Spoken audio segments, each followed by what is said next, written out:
After a month-long Cold War with my girlfriend, she suddenly posted on social media that she was getting engaged. In our group chat, everyone tagged me, going crazy. Congrats, brother-in-law. Brother-in-law, send red envelopes.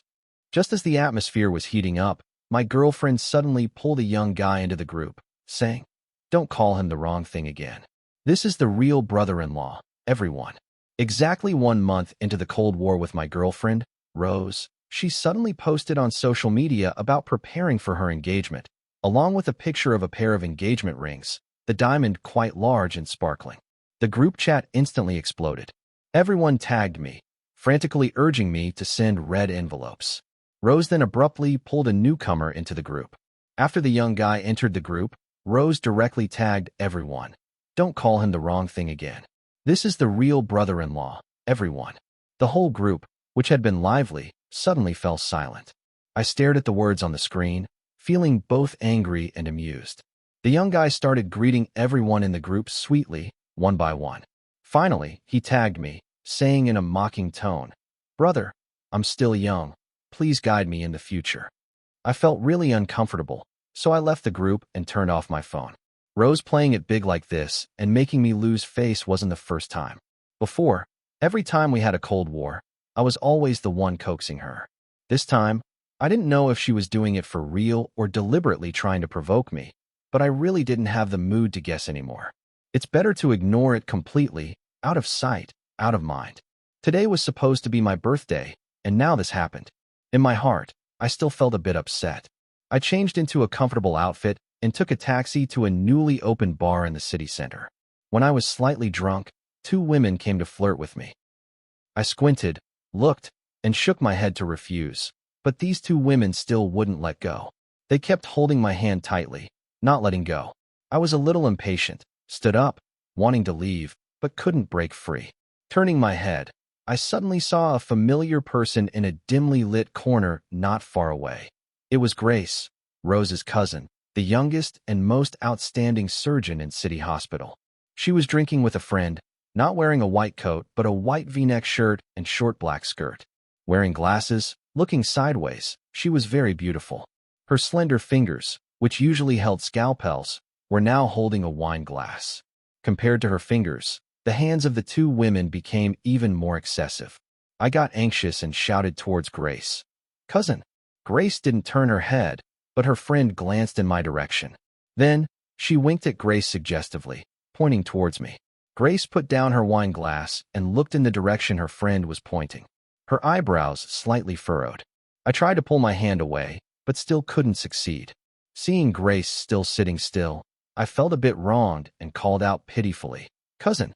Grace took off her glasses, neatly tucked them away, then stood up and walked over. "Excuse me, this is my friend. Please leave," Grace said. Her voice was very nice, but a bit cold. The 2 women looked at her, their eyes then falling on the expensive necklace on her neck, and then they awkwardly let go of my hand. "Why are you here alone drinking? Where's Rose?" Grace looked at me, her eyebrows showing disapproval. My shirt had been pulled askew, the buttons undone, several of them almost revealing my shoulder. Grace's eyes glanced over my shoulder and quickly moved away. "Let me call Rose to come and pick you up." "We broke up." I stood up unsteadily, my eyes slightly drunk, looking at Grace. "Cousin, can you take me home?" "Actually, you are Rose's cousin, I know." I slowly took a step forward, staggered. Grace reached out and steadily supported my waist, helping me to stand firm. "I can't stand steady, cousin. I'm dizzy." I raised my face in her arms, seeing her earlobes turn red in a suspicious way. Suddenly, I remembered last month when I had discomfort in my prostate and went to the hospital for a checkup. It happened to be registering for Grace's specialist clinic. When she examined me, I noticed her ears quietly turning red. "Sam, let me call your friend to come." "You sit here first." She grabbed my arm, wanting to pull me away, but I directly hugged her waist. "Cousin, last time you told me to go for a re-examination. I was busy and forgot. Can you re-examine me tonight?" As soon as I finished speaking, her ears suddenly turned even redder. She grabbed my hand, pushed me away a little, cleared her throat, and then seriously asked, "Have you taken your medicine? Is it still painful?" "Still painful, both physically and emotionally." I frowned, put my hand on my left chest. "Dr. Grace, tell me, Is the medicine you prescribed last time not effective? I'm going to work tomorrow. I'll go for a re-examination another day. But right now, I'm in a lot of pain. Is there a quick way to relieve the pain? No pain, yet you went out drinking? Grace slightly furrowed her beautiful brows.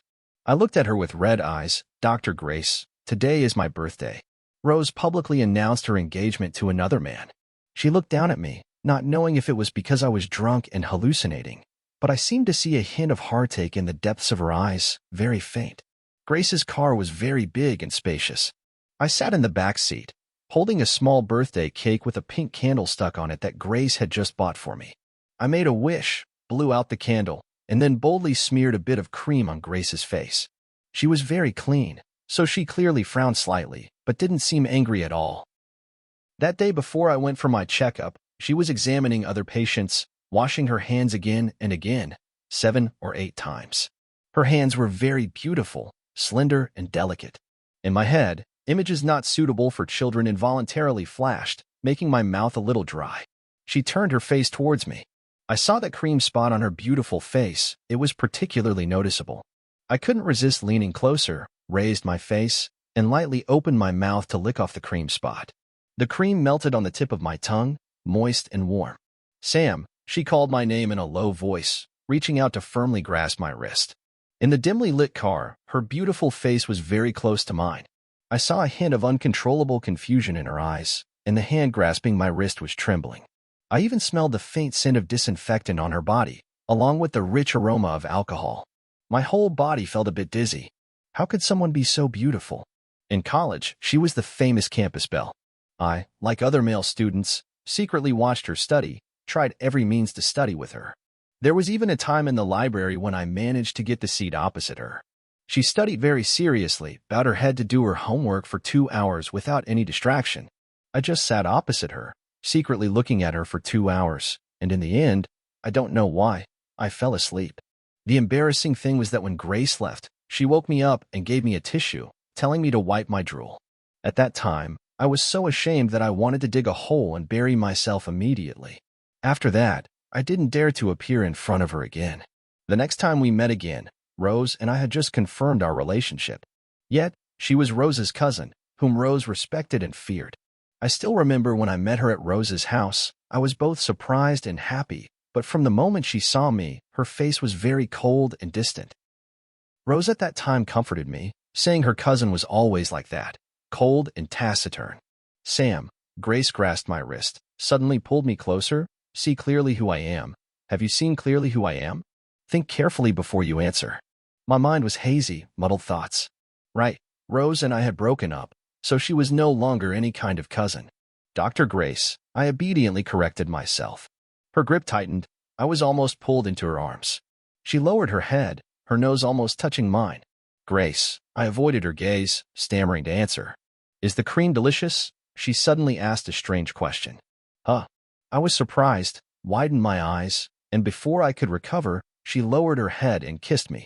Not on the bit of cream still stuck on my lips, she lowered her head and licked lightly. My mind buzzed. My fingers gently tapped on her chest, but I had no strength to push her away. I closed my eyes. She bit me lightly, her hot breath fanning in my ear. Her voice carrying a cold calmness but was extremely seductive. Don't open your eyes when kissing, Sam. How many times have you been in love that you still need me to teach you? Ex-girlfriend, I clumsily explained. Grace grasped my chin. Her deep eyes looked at me for a moment, and then kissed me deeper. Best if it is. She lived alone in an apartment in the city center, very close to the hospital where she worked. The rent here was naturally sky-high. Getting out of the elevator, as she was about to enter the door password, she asked me again, Sam, have you thought it through? What will happen to us after entering this door? Grown men and women naturally understood clearly. I took a step forward and hugged her slender waist from behind. Thought it through. I'm willing to self-destruct on a sinking ship if it's Rose. Better to offer myself cleanly to Grace. Anyway, she's the goddess I once secretly admired. No loss. She unlocked the fingerprint door, and before it could even close, I pressed her against the door and kissed her deeply. Don't rush. It's all yours. I wrapped my arms around her neck, the alcohol fumes rising, whispering in her ear. Her kiss paused for a moment. In the darkness, she raised my face and lightly kissed my temple. Okay. I didn't expect Grace to look so thin and weak, but when she took off her clothes, her figure was so beautiful. After the first time, I casually put on a pair of baggy shorts and went to get water for her. Grace lay prone on the bed, her whole body seeming to melt, not wanting to move. Lazily looking at my back, I turned back to the bed, looking at her alluring and captivating figure. I couldn't help but feel a bit moved. Rose said her cousin wasn't close to men, probably because she had been a doctor for too long and seen too much, so her heart was no longer troubled.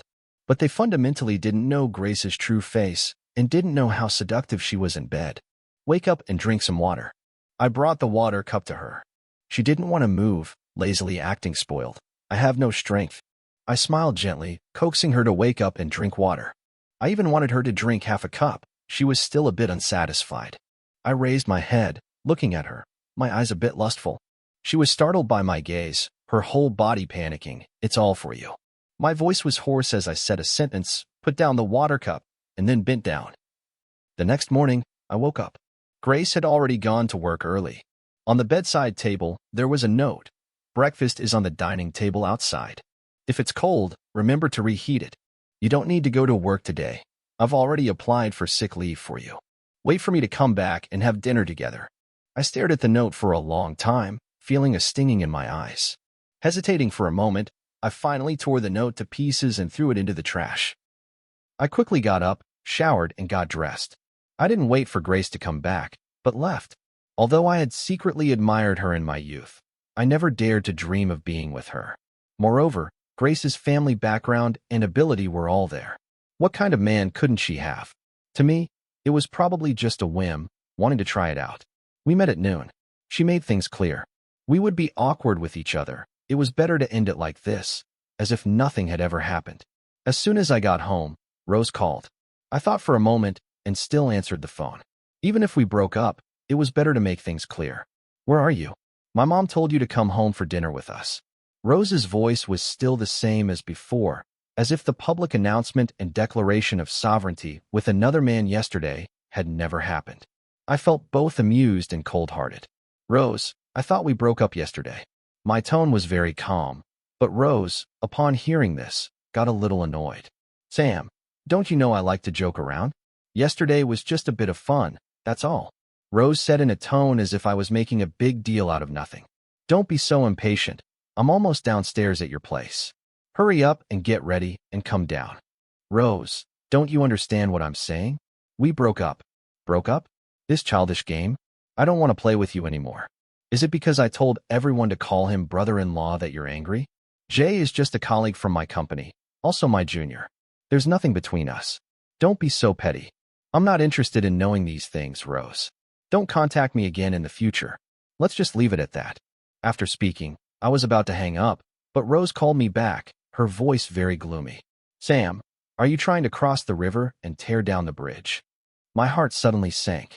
In my senior year of college, my parents had a serious accident. My father died on the spot. My mother was hospitalized in the ICU for 2 months. Rose appeared right at that time.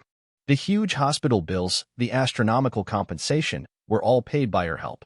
She spent a lot of time and countless money on me. In the end, my parents' funeral was also handled by her single-handedly. I was just an orphan who had just graduated, both parents gone. I had no way to repay her. I could only accept her pursuit. Now she said I was crossing the river and tearing down the bridge. I thought of the debt that I could never repay in my entire life and laughed bitterly, helplessly. Right? What qualifications do I have to cross the river and tear down the bridge? Even if Rose was ambiguous with countless men, even had relations with 2 of my colleagues, letting them trample on my dignity like that, it seemed I still didn't have the qualification to say breakup. It was truly the so-called, eat someone's food, you have to hold your tongue. Sam, you are my boyfriend. Those men outside can't compare to you. So don't be angry anymore. Be good, change your clothes and come downstairs. My parents are still waiting at home. In her eyes, this was her condescending to appease me. If I didn't comply, then I was just being unreasonable. She liked to play around. Her private life wasn't clean. There were always all kinds of men around her. Although my family was ordinary, my education was high, my background was clean, and my current job was also promising. Rose's parents, although they didn't like me, disliked those other men even more. Therefore, Regarding my relationship with Rose, they always maintained an attitude of non-interference, non-agreement. This time, they proactively proposed to invite me to the Lowe family for dinner. It was the first time. While changing clothes downstairs, Rose added me as a friend again. Suddenly, there was a friend request. "Sam, it's me, Grace." Seeing the 3 words Grace, an indescribable pain surged in my heart, almost suffocating. I leaned against the wall, tightly grasped the front of my shirt. After a long while, I suppressed the tears, calmed down my emotions. I knew I had been suppressing for too long. Last night, I indulged once, just once. I heartlessly rejected her friend request. She didn't resend the request, nor did she call. In the world of adults, this was considered a clear rejection. A proud woman like Grace, her temperament was naturally arrogant. She would definitely not proactively look for me again. Rose saw me come downstairs, her eyes clearly revealing a smug, contemptuous look. I got into the car without saying anything. Rose wanted to kiss me, but I shook my head to refuse. She grumbled impatiently. "Sam, you just keep pretending to be high and mighty." Arriving at the Lowe family's house, Rose's parents and younger brother, Max, were all there. Her younger brother, Max, had been weak since childhood. More than a year ago, he had just had a kidney transplant, but his recovery wasn't very good. He rarely went out to meet people on normal days. Mom Lowe saw my attitude change 180 degrees and said warmly, "Sam is here, quickly sit down."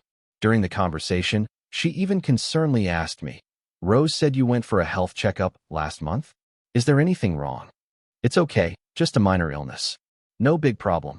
"That's good, that's good." Mom Lowe looked very happy. "Sam, you and Rose have been together for almost a year. How about you two pick an auspicious day and get engaged first? That's good too. I also want to settle down soon. How about next month?" Rose also added a sentence. "Sam has no parents. It's really pitiful. Getting married early. He'll have family by his side too." Mom Lowe grasped my hand, her face full of affection, but for some reason, I felt a bit strange, indescribable. The Lowe family today was particularly enthusiastic. When we were leaving, Mom Lowe even gave me a branded watch. "Don't worry about the engagement. We will organize it grandly.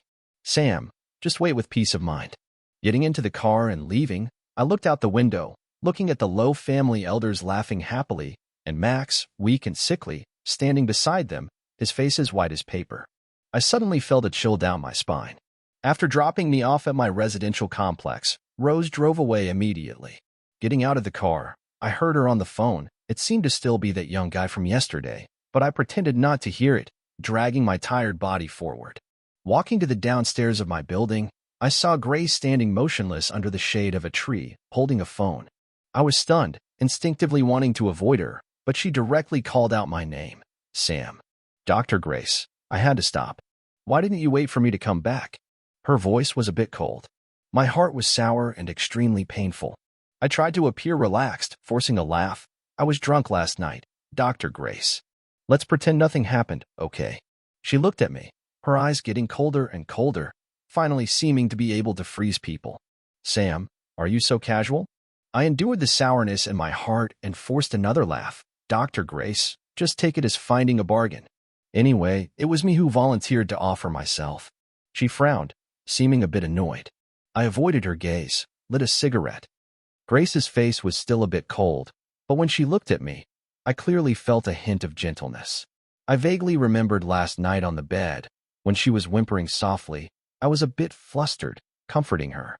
I really didn't know Grace was actually a virgin. I averted my eyes, suppressing the indescribable discomfort and pain in my heart, not wanting to let her see my abnormality. "Dr. Grace, if there's nothing else, I'll go upstairs." I turned around, about to leave. "Haven't you broken up with Rose already?" "Dr. Grace, this is my private matter." "Sam, are you in any difficulty?" "No, Dr. Grace. Thank you for your kindness, but please leave first now, okay?" I looked at her. She also looked at me.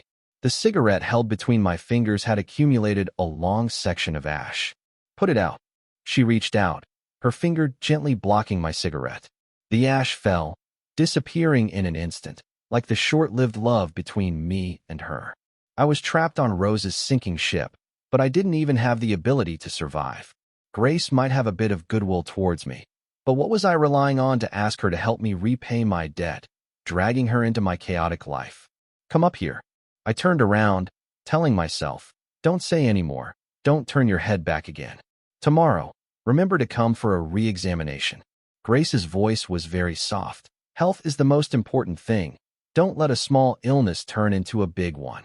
I didn't respond, bowed my head, and quickly walked into the apartment complex. Leaning against the wall, raised my face. Rose and that guy named Jay were being intimate, but I no longer wanted to waste my mind on them. I poured all my energy into work. At the end of the month, during the performance evaluation, our group achieved excellent. That night, continuous congratulations, I was forced to drink a few glasses by everyone. Many days of hard work, plus the stimulation of alcohol, that place started to ache again. Going home, I took painkillers, endured it until the next day, and went to the hospital. I deliberately avoided Grace, registered for another specialist, but unexpectedly, when it was my turn to enter, opening the door, I saw her, wearing a clean white coat, sitting in front of the desk. I was stunned, instinctively turned around, wanting to leave. Sam, Grace called me. Dr. Blair has an emergency. I'm temporarily taking over. You come back later. My face was very pale. I was drunk last night, plus pain. My whole person was haggard. Sam, first of all, I am Dr. Grace. Grace stood up, took off her mask. Come here. Listening to her words, when she examined me, she was very professional, serious. Does it hurt here? Her finger exerted a little force.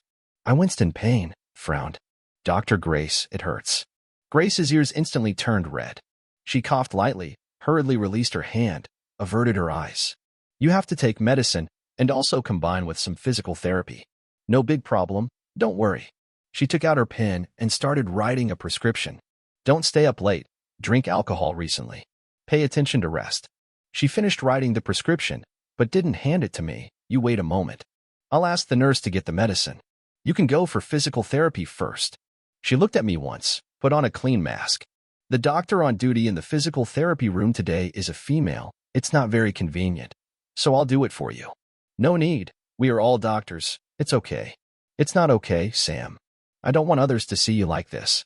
I was stunned, momentarily speechless. She looked at me for a moment. Let's go. I followed her to the physical therapy room.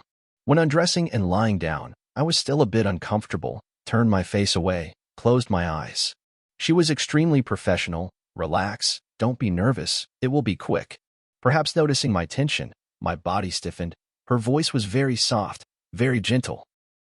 I gradually relaxed. The machine combined with manual therapy quickly relieved a lot. In the end, I even fell asleep.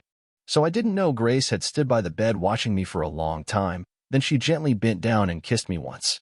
When picking up medicine and leaving the hospital, the eyes of the nurses looking at me were a bit strange.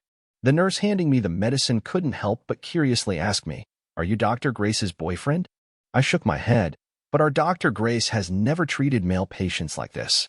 Moreover, such a small matter doesn't fundamentally require Dr. Grace to personally do it, that she personally did physical therapy for you. I couldn't help but turn my head to look at the empty corridor. There was no sign of her. My heart felt heavy, uncomfortable. I smiled at the nurse and walked into the elevator. She told me to come 3 more times, but I knew I wouldn't come again. The next night, I worked overtime, came home, and was almost exhausted. Rose called, telling me to go over there. Initially, I didn't want to go, but she was probably drunk. Her temper was frighteningly fierce. I sat on the bed, dazed for a while, and still picked up my phone and left the house. Halfway there, I received a WeChat message from Rose. Honey, please buy me 2 boxes of condoms. Remember to buy the largest size, 12. I replied, okay, on WeChat with an expressionless face, but in my heart, there wasn't even a trace of sadness. Arriving at the hotel, I took the things I bought upstairs, knocked on the door. The person who opened the door was that little puppy, Kim.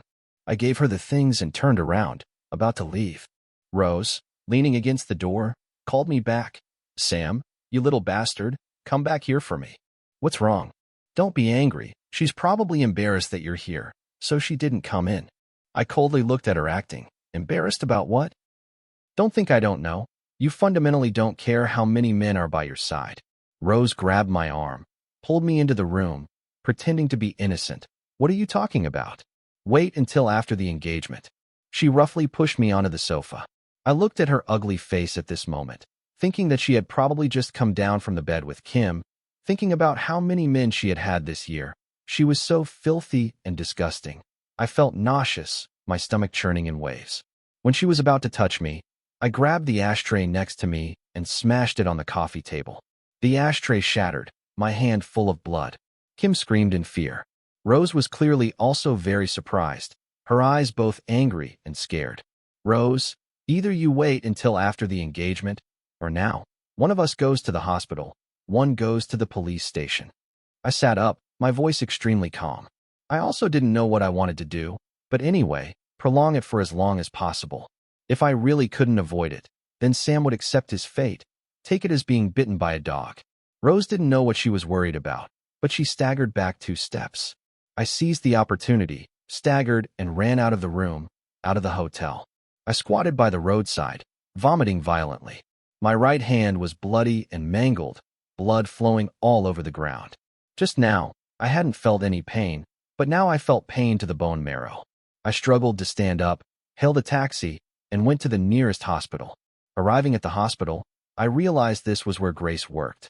I could only pray she wasn't on duty today. When the nurse cleaned my wound for me, I was in so much pain that I trembled, but I tried to suppress it, not shedding a tear. All the tears probably had been shed on the day my parents passed away. If it hurts, just cry, don't hold back. It's not shameful for a man to cry. Following the gentle, soothing voice from behind, my whole body fell into a soft embrace.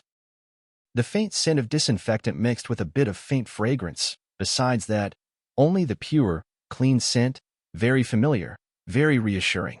I didn't need to raise my head to know it was her. In the end, tears still flowed out. Her slender fingers gently wiped my eyes. Bear with it a little longer, almost done. I cried and laughed, tears wetting her palm. She took me to her home. On the way, I said I wanted to go back, but she resolutely refused. My hand was injured, even showering was done by her help. Although she and I had had such an intimate relationship, I still felt uncomfortable.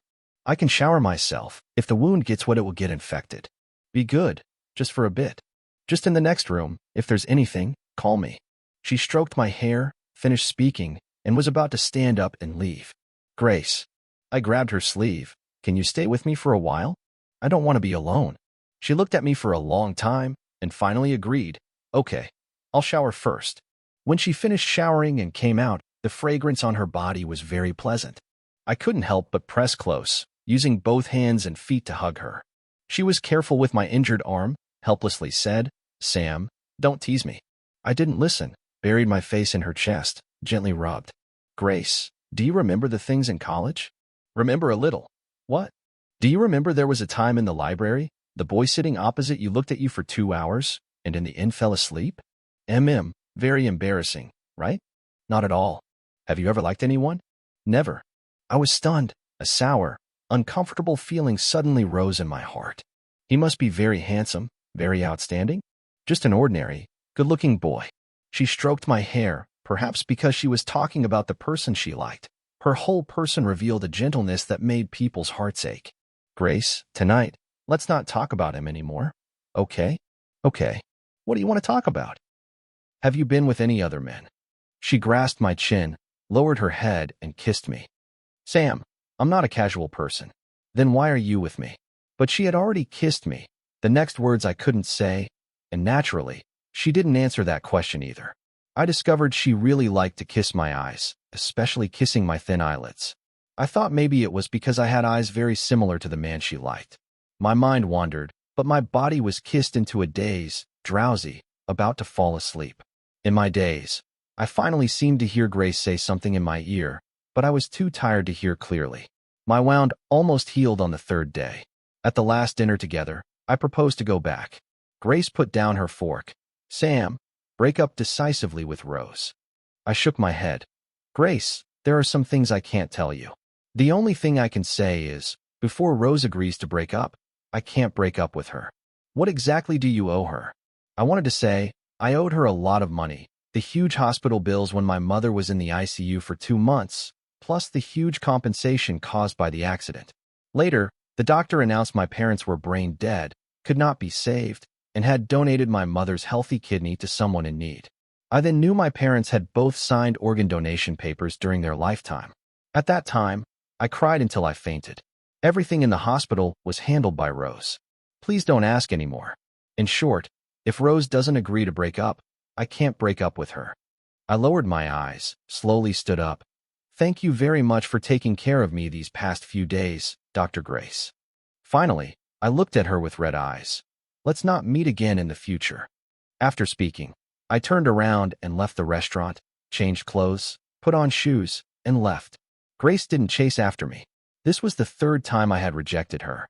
I knew clearly she would absolutely never look for me again. The Lowe family suddenly proposed the engagement date be moved up earlier. The reason was Max's health was getting worse, so they wanted to take advantage of the time when Max could still go out to quickly hold the engagement ceremony. Rose's mother seemed to be discussing with me, but I knew I had no right to refuse. This huge debt of gratitude from the Lowe family and Rose, I couldn't repay it. I could only use myself to compensate. I silently agreed. It seemed everyone in the Lowe family breathed a sigh of relief, extremely happy. They chose a villa in the western suburbs to hold the engagement ceremony. Rose and I needed to go there 3 days in advance. The engagement date was set. The Lowe family held a grand banquet, inviting all relatives and friends to attend. Grace and her parents naturally also came, and were the most important honored guests of the Lowe family. What I didn't expect was that accompanying them was also a young, very handsome and energetic man. The man was arm in arm with her. The atmosphere between the two looked very intimate. I just glanced from afar and then withdrew my gaze. Several days passed. Everything was settled. The short-lived love like morning dew between me and Grace was also just like a fleeting dream. Grace's mother was a lady who looked very kind and refined. When Rose's mother introduced me to her, she held my hand, her voice and attitude very gentle and kind. But Grace's attitude was very cold. Her mother told her to greet me. She just nodded lightly and turned her face away. Grace, the man beside her gently tugged her sleeve. He smiled friendly at me. Don't mind. Grace is just like that. I also smiled back politely. It's okay. I followed Rose's mother to entertain the guests. Rose was originally a bit afraid of Grace, so she had avoided her early on. Taking advantage of a moment of free time, I hurriedly went to the bathroom. I didn't like these social occasions. My family was ordinary. My parents were all ordinary employees. The people we associated with were also ordinary people. A family background like the Lowe family, I really couldn't reach, let alone Grace. Just now, the flattering face of Rose's mother in front of Grace's family was really too unsightly. Although it had nothing to do with me, hearing them fawning over the Chin family, I also felt ashamed. I looked at myself in the mirror, wearing an expensive suit, wearing a watch that was shockingly expensive, but this wasn't me, just a puppet being controlled. I missed my parents, missed my old home, but how could one go back to the past? When my vision gradually blurred, I saw her figure in the mirror, her figure also blurred. I felt I was probably hallucinating. She had someone with her. Why would she come looking for me? What are you crying for? Sam, you are a man. Why do you have so many tears? Only when her voice rang out did I wake up from my dream. I wanted to turn around, but she raised her hand and placed it on my shoulder. I thought I would never care about you again. She slowly took a step closer.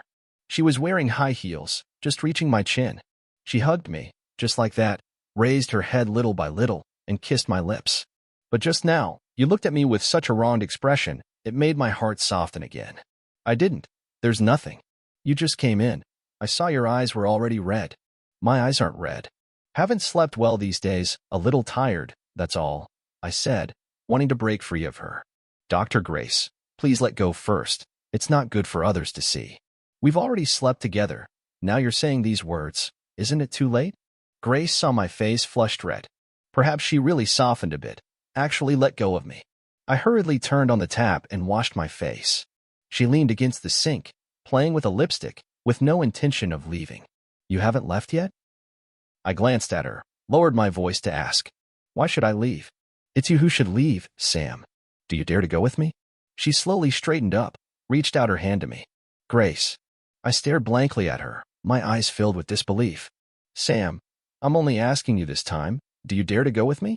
Her eyes were burning, looking at me, and her pupils reflected my figure, so small, like a high school student secretly admiring her, only daring to silently bury it in his heart, facing her for 2 hours in the library, writing countless words on a piece of paper and then crossing them out one by one, in the end still not daring to give it to her. Some people are born precious jade, shining brightly, while most people are just tiny dust, the secret feelings not daring to confess, carved on the long bench under the tree in the school, the faint scar, but still stubbornly carved on the wrist. Self-pity, unable to struggle free, when parents passed away, almost followed them. When mother's kidney was taken out, grafted into a stranger's body. Conceding to Rose's pursuit, her ambiguous intimacy, clearly uncomfortable to the point of suffocation, about to vomit, but still having to smile and endure. When she messed around with my colleagues, even those worthless men outside, I had wanted to slap her a few times and decisively leave, but in the end, I could only, like a dog, return to her side. As long as Rose didn't let go, I would forever be a puppet being controlled. I knew Grace was probably my life-saving straw, but if I used her to repay my debt and then be with her, then what was the difference from my current situation? Why should I put her in a position similar to Rose, such a wretched person? I couldn't bear to defile someone like her, couldn't bear to let her be pointed at and gossiped about. Grace, turns out she could also be for a man as lowly as this, throwing money around like trash, still her cousin's ex-boyfriend. Therefore, I could only push her away. Just let me sink alone in the mud. Just let me go through every level of hell alone. If I was lucky enough to escape all these things cleanly, completely free, perhaps then I would have the courage to confess to her. I shook my head at her. In 3 days, I'll be engaged, so Dr. Grace, please don't joke like this anymore. Her eyes gradually dimmed. Not waiting for her to speak, I said again, I think my meaning is already very clear. Just a momentary pleasure for adults. Or maybe you can also take this as my venting and revenge against Rose for cheating. Venting and revenge. Grace slowly chewed on these 2 words. She tilted her head and chuckled self-deprecatingly. So, that night was just your venting and revenge? Dr. Grace, actually that night your feeling was very good. If you agree, I also don't mind maintaining this relationship with you for a long time. Before I finished speaking this sentence, her beautiful face was covered with frost. In the end, without looking at me again, she turned around and left. I watched her back, leaned against the sink, as if all strength had left my body. My fingers were cold and trembling uncontrollably. I slowly raised my hand and pressed it to my face. Grace. I softly called her name, just like in my youth. Countless times I had also called her name in my dreams like this. I remembered that sunny afternoon in the library. There were many people, but only the seat opposite her was empty. Many male students wanted to sit there, but no one dared to step forward. Grace's personality was quite cold. Those she didn't like who confessed to her, she always refused straightforwardly, without any hesitation. Boys with thin faces were afraid of being chased away by her. It would be very embarrassing. I naturally also didn't dare to step forward. Just about to go upstairs, but my roommate suddenly pushed me to that seat. I was startled, immediately wanting to stand up and leave, but Grace raised her head to look, and then she didn't say anything, continued to bow her head and read the medical book in front of her. Her fingers were slender, her nails were neatly trimmed, unlike other girls' fancy nails, just simply painted with a layer of gloss. Turning the pages of the book, illuminated by the sunlight, it was really beautiful, making people's hearts flutter. I was stunned for a long while before stammering to ask, "Excuse me, is this seat taken?" She shook her head, taking the materials a little closer to me, placed them towards herself. My heart was pounding, hurriedly put my book down, but that day, I couldn't read a page of the book. Actually, I also didn't want to keep staring at her like this uselessly, but I really couldn't control myself. She was too close. I could even see the shadow of her eyelashes. I looked until I was completely unaware of how funny my drooling appearance was. What was even more noteworthy was that I looked at her until I fell asleep. When she left, she woke me up and gave me a tissue. I drowsily took it, seeing in the depths of her eyes. There seemed to be a very faint smile.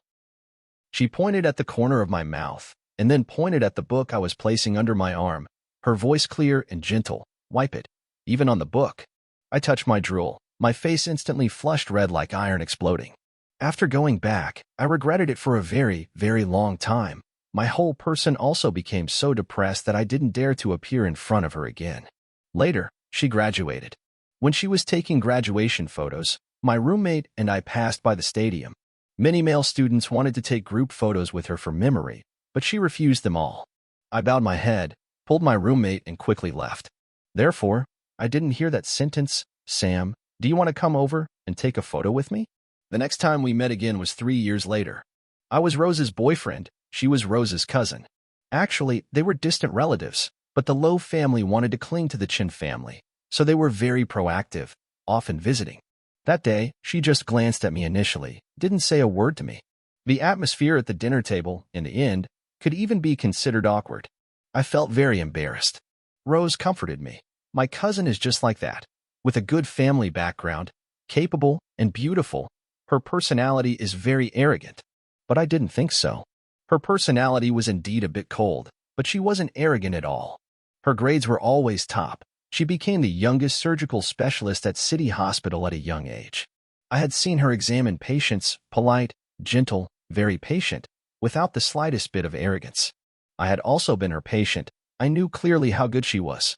Before the day of departure to the villa to hold the engagement ceremony, Rose picked me up to go to the Lowe family for dinner. That villa was brightly lit, but in my eyes, it was like a beast with a wide-open mouth. It would swallow me, grind my bones, forever unable to be reborn. Max also ate with us. His face seemed to look a bit better, even put on makeup. He even personally scooped soup for me, saying in a weak voice, "Brother-in-law, drink more nutritious soup." He smiled shyly at me. I was suddenly surprised to find Kim, that little puppy, looked somewhat similar to Max. What made my hair stand on end even more was that besides Kim, it seemed the men Rose had been with, more or less, all had a resemblance to Max. That's right, eat more. Sam is still a bit thin. Mom Lowe said while looking me up and down, "Why are you thinner than before?" Max's health was weak. He quickly left the table and went back to his room. After dinner, Mom Lowe personally brought me a cup of tea. I looked at the teacup, smiled faintly. Waiting until the tea water cooled down a bit, I picked it up and drank it all in one gulp. Mom Lowe breathed a sigh of relief. Dad Lowe also breathed a sigh of relief. Rose was playing on her phone. When I drank the tea, she glanced at me, seemed to want to say something, but very quickly lowered her eyes again, continued to play the game as if nothing had happened. I lowered my eyes, my heart covered with a layer of cold snow. "Rose, take a walk with me for a while?" I stood up and said. Everyone in the Lowe family was a bit surprised. Rose put down her phone, looked at me once, and still stood up and went outside with me. Walking all the way to the lawn, I stopped. "Tonight, the stars are very beautiful. Tomorrow will definitely be a sunny day. In 2 days, guests will come to attend our engagement ceremony." But in fact, I knew clearly there would be no engagement ceremony. I looked at Rose, speaking directly. "Rose, actually, you don't need to go to such lengths." "What are you talking about?" "You just need to prepare an organ donation consent form for me to sign, that's all." "Sam." Rose's face suddenly changed. "You know already?" The kidney that Max had transplanted before was seriously rejected. His health was getting worse. He needed a kidney transplant urgently. I calmly looked at her. "A month ago, you suddenly took me for a comprehensive health checkup." I had vaguely guessed something. "Sam," Rose frowned, looking at me with a somewhat pitiful face. "Since you already know, then I don't need to hide it anymore. Max really needs a kidney transplant. After your health checkup, the doctor confirmed your kidney is very suitable." My vision was already a bit blurred. I knew there was something put in the teacup, but I still willingly drank it all. If using one of my healthy kidneys could repay the debt to Rose, I agreed. I agreed to be disabled, but to leave cleanly. But I didn't expect I would hear such words. "If I had known earlier your kidney was the most suitable, there would have been no need to spend so much effort to take a kidney from your mother." "What did you say?" I staggered forward, wanting to grab her shirt, but Rose pushed me away. "Sam, anyway, you're about to reunite with your parents, right? I also don't mind telling you. That accident that year was man-made. The purpose was to take your mother's kidney. We had confirmed your mother's kidney was suitable for Max through a special channel. Moreover, your parents had both signed organ donation papers before. But organ donation is a matter after they die. Max couldn't wait. Sorry, Sam. I only have this one younger brother, and he is more important than my life. For him, even if I have to kill and set fire, I won't hesitate." I lay prone on the cold ground. The drug started to take effect. My hands and feet were limp, without any strength. Rose said again in a somber voice, the last sentence, But don't worry, your kidney removal surgery will be personally performed by my cousin. Her skills are very high. She will stitch you up very beautifully. Oh right, your mother's kidney that year was also personally removed by her. When I drowsily opened my eyes, I found myself already fixed on the operating table. Someone lifted my shirt, disinfecting my entire abdomen. Cold disinfectant smeared on me. I vaguely opened my eyes. The few people in front of me were all wearing surgical gowns, wearing masks. My vision was blurred, unable to recognize who they were. Until the very end, the chief surgeon put on gloves, finished, and walked to the bedside. I saw a pair of eyes as still as a cold lake, and those eyes also glanced at me once, and then left indifferently. I couldn't move, like a lamb waiting to be slaughtered.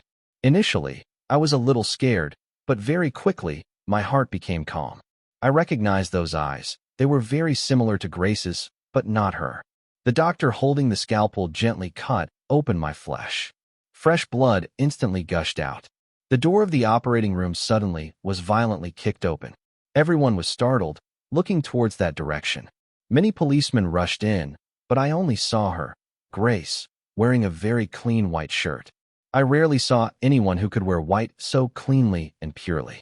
Therefore, when the blood in my body dyed Grace's white shirt red, I was very sad, wanting to say to her, sorry, but I couldn't make a sound.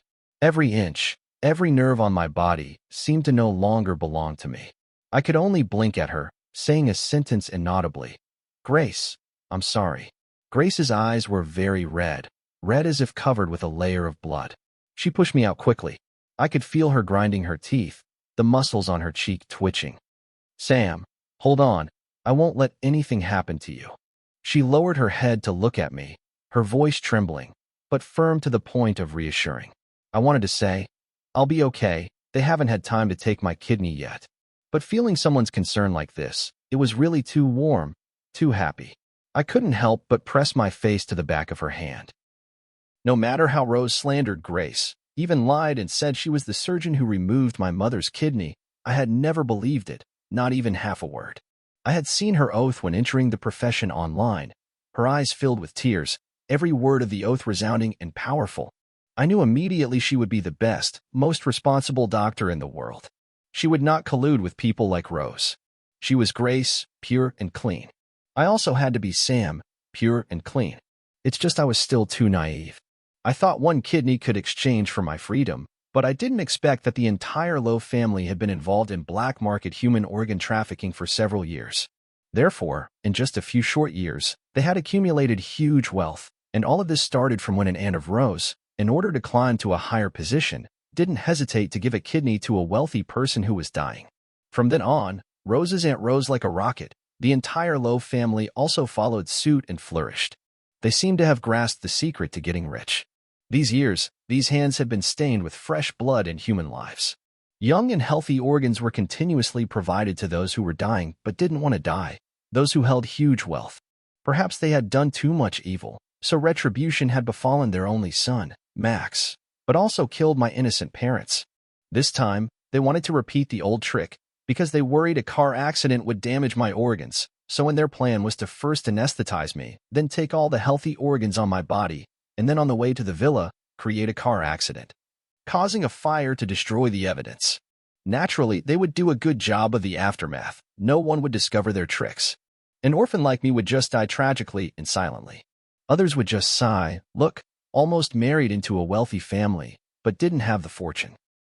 While the Lowe family would hold the grandest funeral for me, to write a story of Rose's deep love, and then there would be healthy sons and daughters falling into their clutches. But fortunately, all of these things on me had completely stopped. Rose and her parents, along with all the Lowe family members involved in live organ trafficking, were all arrested. On them, they carried the lives of many people, full of blood. Waiting for them would be the punishment of the law.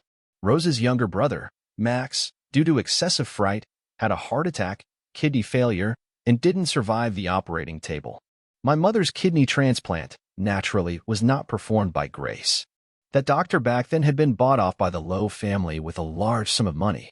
These years, on the outside, she saved people, but behind her back, she did countless evil deeds. Now she had to pay for her crimes with her life. Waiting for the judgment of the law, it was also considered a deserved death. Grace seemed to have discovered the abnormality of the Lowe family 2 years ago. Max was in critical condition several times, receiving critical illness notices, and each time he needed kidney transplant surgery, a suitable kidney just happened to appear. Needless to say, there are people who have to wait for a suitable organ for many years. Even if they meet someone willing to donate, it must be compatible in blood type. Therefore, this accidental coincidence had made her, a careful and meticulous person, pay attention.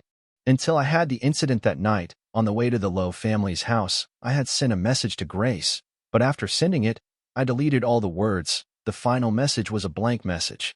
But with a smart person like her, naturally she had noticed the abnormality. I didn't know where I got the courage to gamble like that.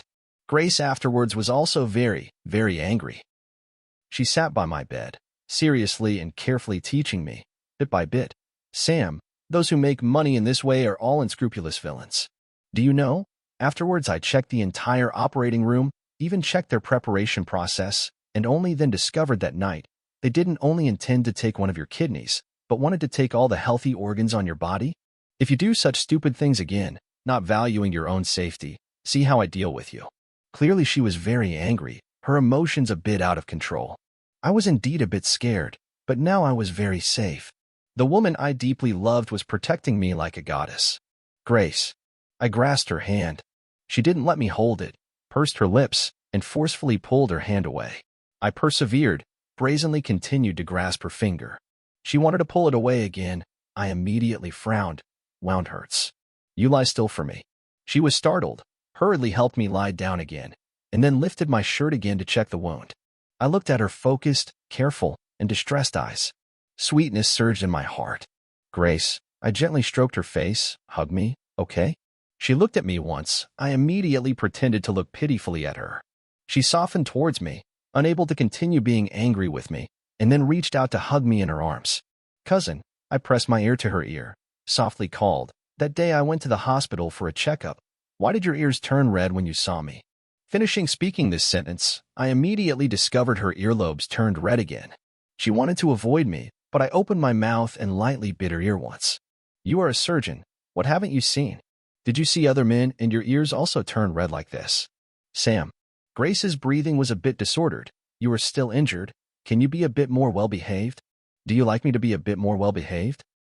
Grace lowered her head to look at me, seemingly afraid I would be unhappy, frowned, and coaxed me a sentence.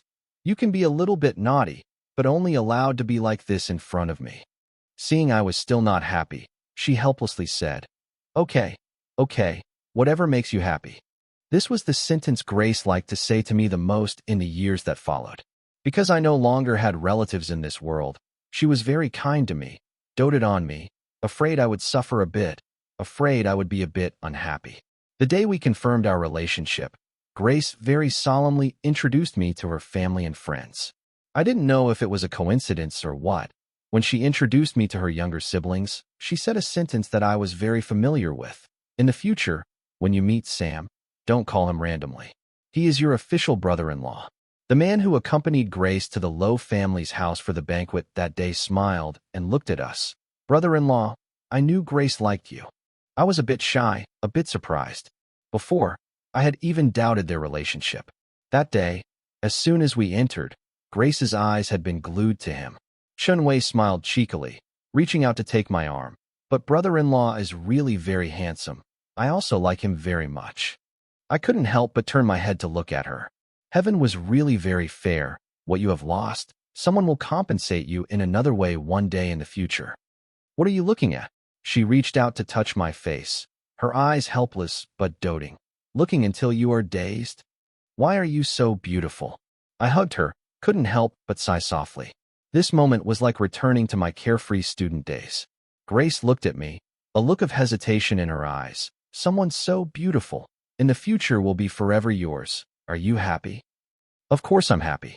Taking advantage of everyone not paying attention, I lowered my head and stole a kiss from her. She coughed lightly, her fingertips grasping my hand, the temperature rising, gradually getting hot. "Don't rush. It's not even dark yet," she said softly to me, but I grasped her hand tightly, just like that, pulled her out of the hall, and then ran to the end of the deserted corridor. Sam. She grasped my hand, telling me to run slower. Under the moonlight, I looked at her beautiful, gentle face, couldn't help but reach out and lift her face. Dr. Grace, it seems my problem is still not resolved. Tonight, it's a bit painful again. Do you want to re-examine me? My fingers slowly slid down along her cheek to her fingertips, and then grasped them, gently lifted them up and pressed them there, pressed firmly. Dr. Grace's medicine seems to have no effect. Then change another way. I heard that to soothe the patient's pain, a kiss can help, she said while lowering her head. Moonlight like water covered me and her. Grace kissed me, her fingers intertwined with mine. Sam, drowsily, I was kissed by her until I was dizzy. Before, she had said to me she had once liked someone. I instinctively widened my eyes, wanting to push her away. He had once fallen asleep in front of me in the library, she said while looking at me with gentle eyes, her voice carrying a faint smile. I had watched him sleep for a long time. Afterwards, when leaving, I woke him up, pointed at his book. I had left my phone number in that book. But he didn't see it. Grace. I was stunned. At that time, I was only worried about my drool being seen by her, too ashamed to bear it. How could I have paid attention to her pointing at that book? But fortunately, things were still not too late. What is yours, sooner or later, will be yours. She hugged me tightly, whispering in my ear, Sam, you are the most precious thing I have lost and found again. 10 years after Grace and I got married, I was cleaning up the study, preparing to reorganize the books, when I discovered an old book tucked away in the corner of the cabinet. Taking it out to look, it was a medical textbook from Grace's college days. Student memories rushed back. I flipped through the pages. A small piece of paper fell out. On it was Grace's familiar handwriting, along with a phone number. Below the phone number was a small line of words. If you see it, please call me. My heart seemed to stop beating.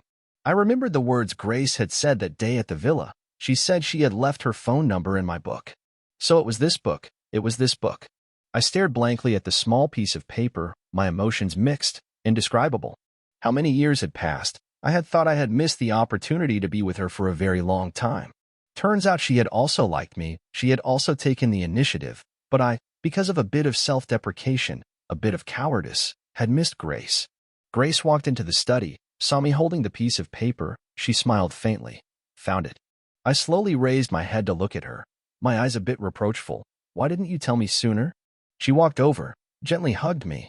I had thought, if I didn't tell you, maybe you would never know. That way, I would be able to deceive myself that you didn't like me. Silly. I hugged her tightly, inhaling the familiar scent of her hair. How could you think like that? At that time, you were still Rose's boyfriend. I couldn't do anything other than bury my feelings. Her voice was a bit choked. I had thought, if you broke up with Rose, I would proactively pursue you. Luckily, heaven still pitted me, giving me another chance. I kissed her forehead. Thank you for coming to my side. We hugged each other for a long time in the quiet study. The small piece of paper lay quietly on the table, like a witness to our secret, silent love, a love that seemed to have been missed, in the end still found its way back to each other. Now, we have 2 children, a boy and a girl. The son looks like me, the daughter looks like Grace. Family life, although sometimes tiring, is always full of laughter. I often tease Grace, calling her my Dr. Grace. She would smile and pinch my cheek, saying I was really childish. The years that have passed, the suffering, the losses, in the end, were just a part of the memory. I have Grace. I have children. I have a happy family. For me, that's enough.